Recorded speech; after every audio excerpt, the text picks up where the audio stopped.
여러분, 세종대왕 하면 어떤 이미지가 가장 먼저 떠오르시나요? 아마 열의 아홉은 우리 결의의 위대한 유산, 찬란한 한글을 떠올리실 겁니다. 소리 나는 대로 글자를 만들고 백성 누구나 쉽게 배우고 쓸 수 있도록 하셨던 그 놀라운 업적은 두말할 나위 없이 세종대왕의 상징과도 같죠.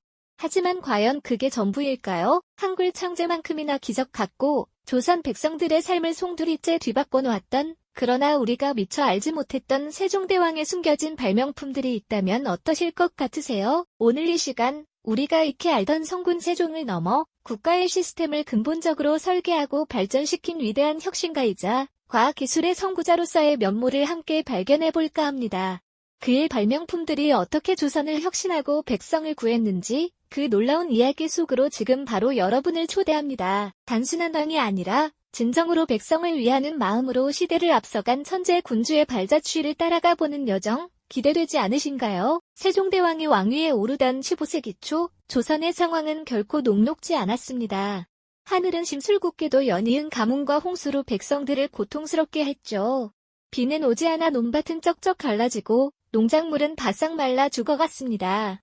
농부들의 얼굴에는 근심이 가득했고 굶주림에 허덕이는 백성들의 신음소리가 끊이지 않았습니다. 여기에 더해 북쪽에서는 여진족의 시도 때도 없이 국경을 넘어와 백성들을 괴롭혔고, 남쪽 바다에서는 왜구들이 출몰하여 해안마을을 약탈하고 불태우기 일쑤였습니다.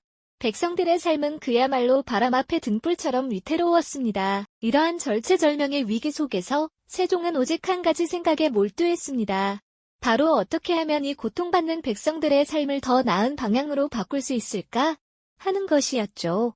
그는 좁은 궁궐 안에 앉아 신하들의 보고만 듣는 왕이 아니었습니다. 직접 백성들의 삶을 들여다보고 그들의 아픔을 헤아리며 근본적인 해결책을 찾기 위해 밤낮으로 고뇌했습니다. 세종의 통치 철학은 바로 이러한 애민 정신에서 시작되었습니다. 백성이 편안해야 나라가 편안하다는 믿음, 그것이 그의 모든 행동의 원동력이었습니다. 그리고 이 애민 정신을 실현하기 위한 세종의 핵심적인 도구가 바로 과학기술이었습니다. 그는 당시로서는 파격적으로 과학기술에 깊은 관심을 기울였고, 이를 통해 당면한 문제들을 해결하고자 했습니다. 가뭄과 기근을 극복하고 농업 생산량을 늘리기 위해, 외적의 침략으로부터 백성을 지키기 위해, 그리고 백성들의 일상생활을 더욱 편리하게 만들기 위해 세종은 기존의 관습과 방식을 뛰어넘는 혁신적인 아이디어를 끊임없이 추구했습니다. 단순히 학문을 장려하는 것을 넘어 실질적인 문제 해결을 위한 도구로서 과학기술의 가치를 꿰뚫어 본 것입니다. 그는 집현전 학자들과 밤늦게까지 토론하며 새로운 지식을 탐구했고, 장영실과 같은 뛰어난 기술자들을 적극적으로 등용하여 그들의 재능이 마음껏 꽃피울 수 있도록 지원을 아끼지 않았습니다.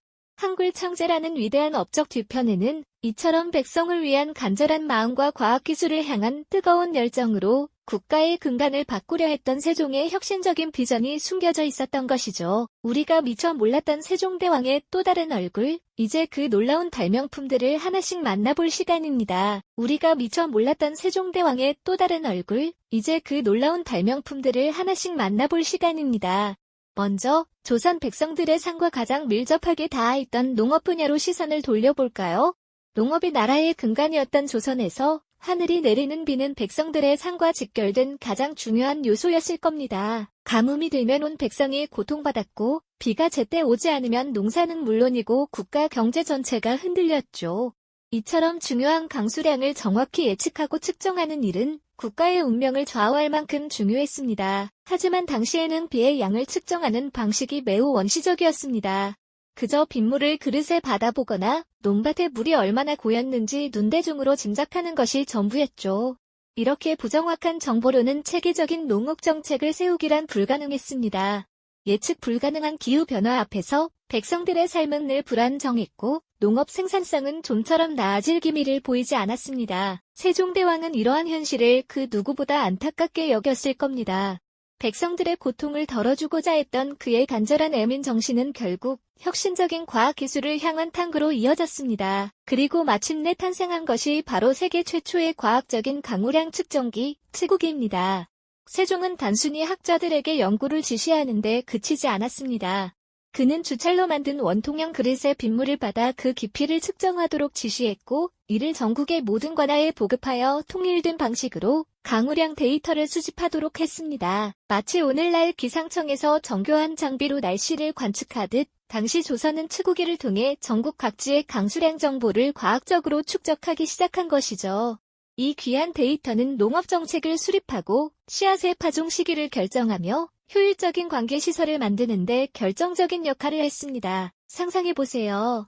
과거에는 그저 하늘만 바라보며 애태우던 농부들이 이제는 지구기가 알려주는 강수량 정보를 바탕으로 언제 물을 대고 언제 씨앗을 뿌릴지 계획할 수 있게 된 겁니다.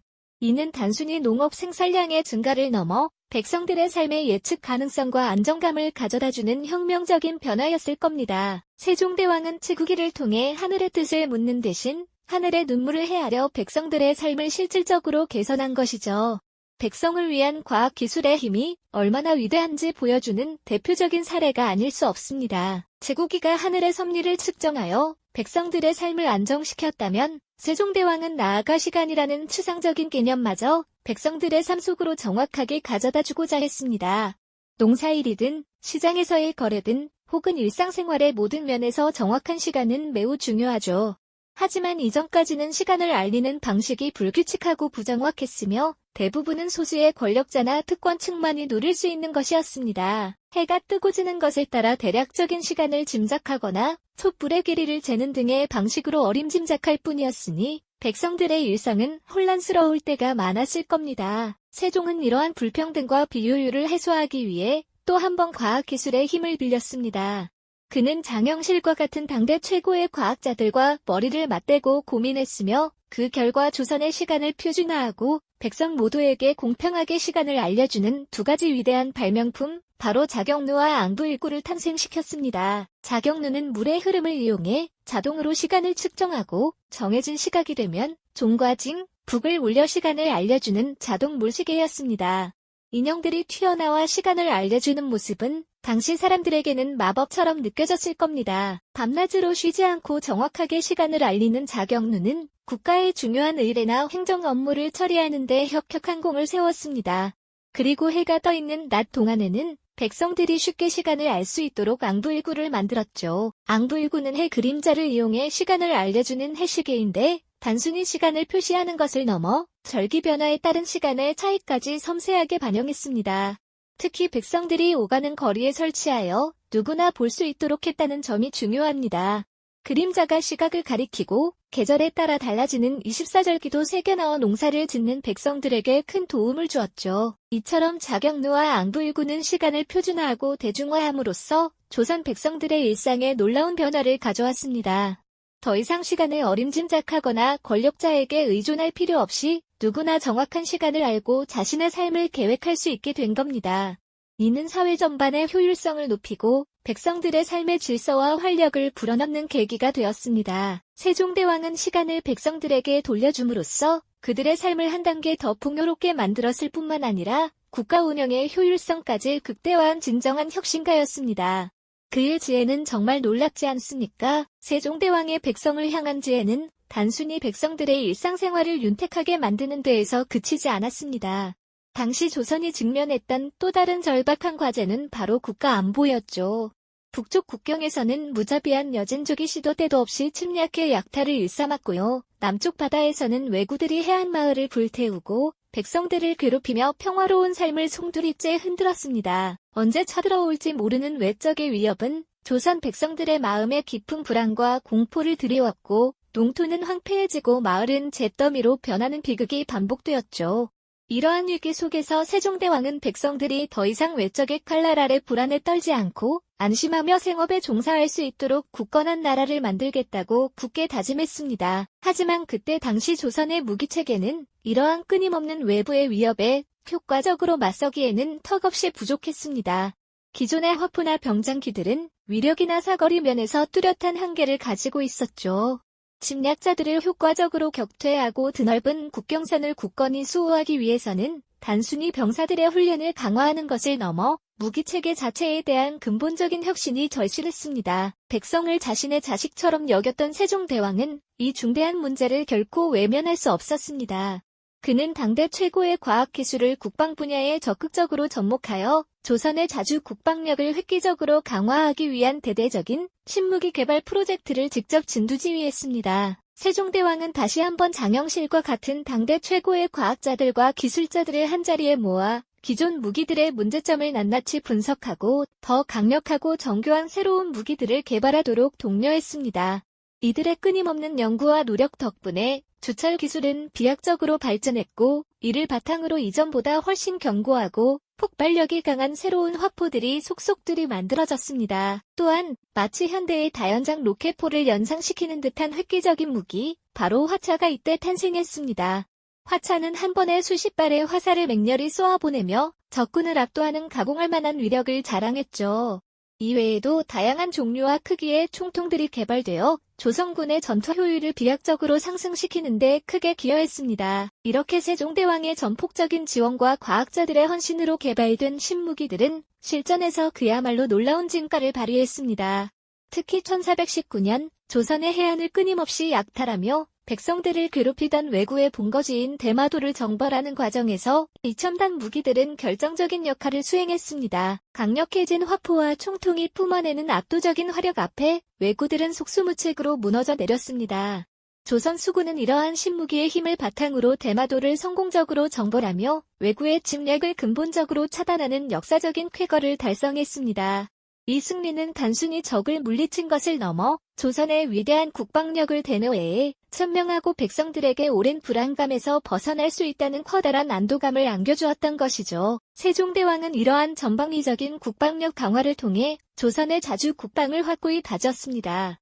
북쪽으로는 사군 육진을 개척하여 국경을 안정화하고 남쪽으로는 대마도 정벌을 성공적으로 이끌어 해상 안보를 완벽하게 확보했죠. 이제 백성들은 더 이상 외적의 침략에 떨지 않고 평화롭고 안정된 삶을 영위할 수 있게 되었습니다. 세종대왕의 깊은 애민 정신과 현실적인 문제 해결을 위한 실용주의는 이처럼 국방 분야에서도 눈부시게 빛을 발하며 조선을 더욱 튼튼하고 안전한 나라로 만들었던 겁니다. 그의 지혜와 성견지명이 없었다면 과연 이토록 자주적이고 강력한 국방체계가 가능했을까요? 정말이지 놀라운 성과가 아닐 수 없습니다. 세종대왕의 깊은 애민 정신과 현실적인 문제 해결을 위한 실용주의는 이처럼 국방 분야에서도 눈부시게 빛을 발하며 조선을 더욱 튼튼하고 안전한 나라로 만들었던 겁니다. 그의 지혜와 성견지명이 없었다면 과연 이토록 자주적이고 강력한 국방체계가 가능했을까요? 정말이지 놀라운 성과가 아닐 수 없습니다. 그렇다면 과연 세종대왕의 위대함은 비단 한글 창제나 이러한 눈부신 과학기술, 그리고 강력한 국방력 강화에만 국한된 이야기일까요? 사실 이 모든 발명품들은 단순한 기술적인 진보를 넘어 당시 조선 백성들의 삶을 실질적으로 개선하고 조선이라는 국가의 근간을 더욱 튼튼히 다지는 데 결정적인 역할을 했습니다. 가뭄에 허덕이던 농부에게 치국이는 희망을 주었고 부정확한 시간 속에 불안했던 백성들에게 자경루와 앙부 일구는 질서와 예측 가능한 일상을 선사했죠.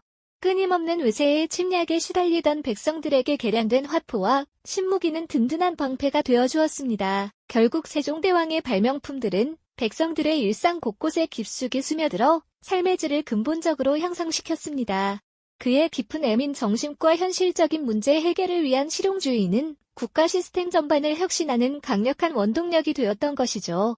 단순히 새로운 도구를 만드는 것을 넘어 국가가 백성을 위해 무엇을 해야 하는지, 어떻게 하면 더 나은 세상을 만들 수 있는지를 끊임없이 고민했던 세종의 지혜가 담겨 있는 것입니다. 그는 한나라의 군주이자 학자였을 뿐만 아니라 국가의 모든 시스템을 설계하고 발전시킨 진정한 혁신 설계자였던 겁니다.